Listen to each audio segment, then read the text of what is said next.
Hello once again and welcome to Inside Earlham College Athletics with Sports Information Director Mitch Blankespoor. He's always a busy man and a little bit sore today as well. We'll talk with Mitch coming up in just a couple of moments right here on Radio Troy Digital Sports.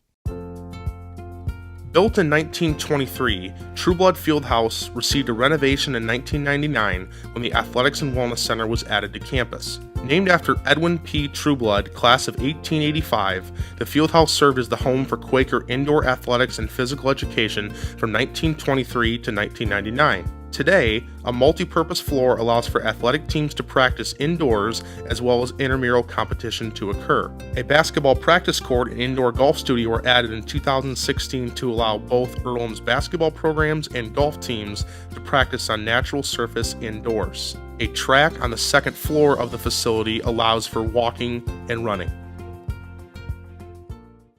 Back once again on Inside Earlham College Athletics. I alluded that you're a little bit sore. Mitch has been lifting and working out, and you look good, man. Thanks. We're definitely trying. It's a slow process, but just consistency is what's needed there. So thank you. And by the way, 500 pounds with the legs. That's not bad. I'll take that.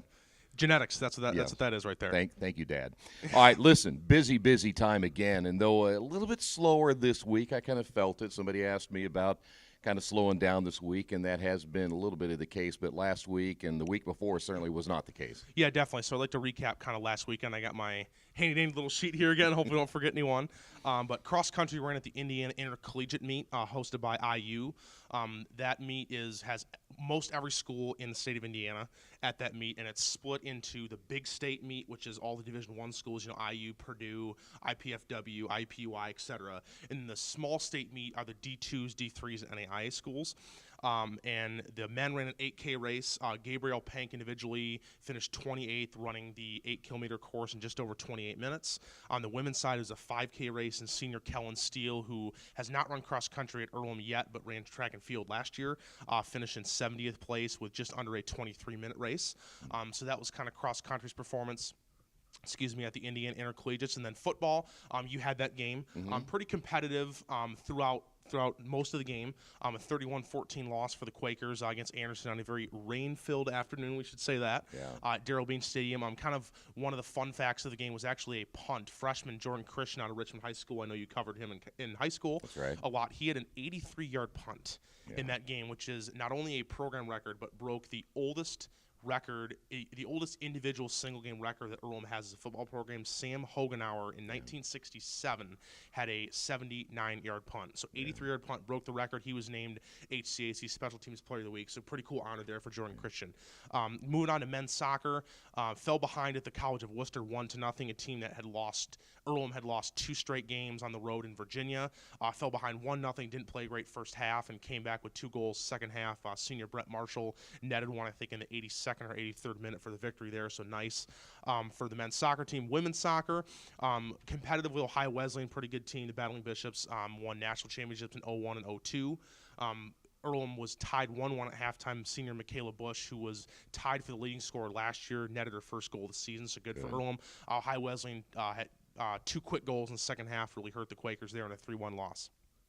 The volleyball team at the Kenyon Invitational finished 0-4 against some pretty competitive teams. Otterbein University, a team that's made the NCAA tournament several times. Earlham played them to a tough 3-0 loss and then played IU East. I don't know if you know this, Troy, but we're kind of coining that the crosstown battle here in Richmond. Ashley Burton with 14 kills last night in a 3-0 loss to the Red Wolves. Of course, that's a pretty big match for Lauren Crump, 2013 IU East alumni and the NAIA's all-time assist leader in the rally scoring era. Has yet to beat her alma mater in 2 tries, but we're hoping third time's a charm next year. And then field hockey had a pretty crazy weekend. They fell behind to the College of Worcester 3-1 and netted a goal in the final seconds. Caitlin Burner, but just 1 goal short there against Worcester, and they had to rebound. The NCAC does a lot of back-to-back games on Friday, Saturday, or Saturday, Sunday. We'll talk about the Friday, Saturday series at Darrell Bean Stadium this weekend in a bit. But against Oberlin, they fell behind 3-1. Against a team that hadn't scored a goal in 5 games. So defense maybe didn't play his best for Coach Moore there, but rebounded with 2 goals in the final 10 minutes. Caitlin Bruner once again tied the game with about 4 minutes to go, and after 2 15-minute scoreless periods, we had a shootout. I don't know if you ever covered a shootout in field hockey. I certainly haven't in 2 years. But the first 3 shots, just like soccer, you get 5 shots, and the first 3 shots were missed by each opponent. And then Caitlin Bruner scored. Oberlin followed up with a goal, and then freshman Sydney Barnes, who takes a lot of our penalty corners, number 9, she scored, and then Camille Vandervaart, the NCAC Player of the Week 2 weeks ago, made the game-winning save there on the final shot. So a 4-3 come-from-behind win against Oberlin, pretty impressive there for field hockey. And I'd be remiss to not talk about men's and women's golf. The women's golf team played at the Rose Holman Invitational about 2.5 hours west of us here in Richmond. Hannah Torsdahl finished in 34th place with rounds of 89 and 96, and the men were at the Battle of the Brook in Sandusky, Ohio, hosted by the Battling Bishops of Ohio Wesleyan, and Jared Burr, a freshman, shot back-to-back rounds of 81 for a 42nd place finish individually. The Quakers finished 8th as a team. It's a pretty good round there for Jared Burr. And then finally, women's tennis, before I'm out of breath. They lost to Manchester on Sunday and followed that up with a loss to Indiana Tech on Monday. They'll play Transy in HCAC action at Earlham this afternoon. So there was kind of the recap of this past weekend and early in this week. All right. And, of course, that means we have more coming up as of this discussion. Being a Wednesday, we have more coming up this week. Yep, definitely. So sort of this week, volleyball travels to Illinois College. They play 4 teams. I'm trying to think them off the top of my head here. They play Principia College, and Augustana, the CCIW team. They're really good in men's basketball historically. And then the next day they'll play Monmouth College and host Illinois College. So Coach Lauren Crump definitely looking to pick up a victory and stop, I think, a 5-game skid there for the Quakers. Field hockey, you'll have these games here on Radio Troy Digital Sports. We'll play Denison and Kenyon. Should be a pretty tough weekend for the Quakers. Denison always a solid squad, and Kenyon 2 or 3-time defending NCAC champions. So the ladies, so it should be a pretty tough weekend for the Quakers.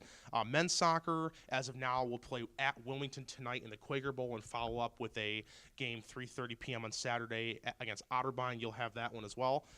Women's soccer will play at Marietta this afternoon, looking for their first victory this season. Has a good chance. The Pioneers of Marietta off to a pretty good start at 4-3, so it should be a pretty competitive game. Then they'll play Grace Bible College, actually a college that's maybe 15 minutes from where I grew up, south of Grand Rapids, Michigan. That'll be at 1 p.m. I think your good friend Brian Cox will have that one again here on Radio Troy Digital Sports. Men's and women's golf will be traveling to the St. Francis Invitational on Friday and Saturday, and then men's golf will also play at Defiance College in a tournament on Sunday. So busy weekend there for men's golf. All right. See, did you get all that? That's a lot of busy stuff, isn't it? That's right. Yeah.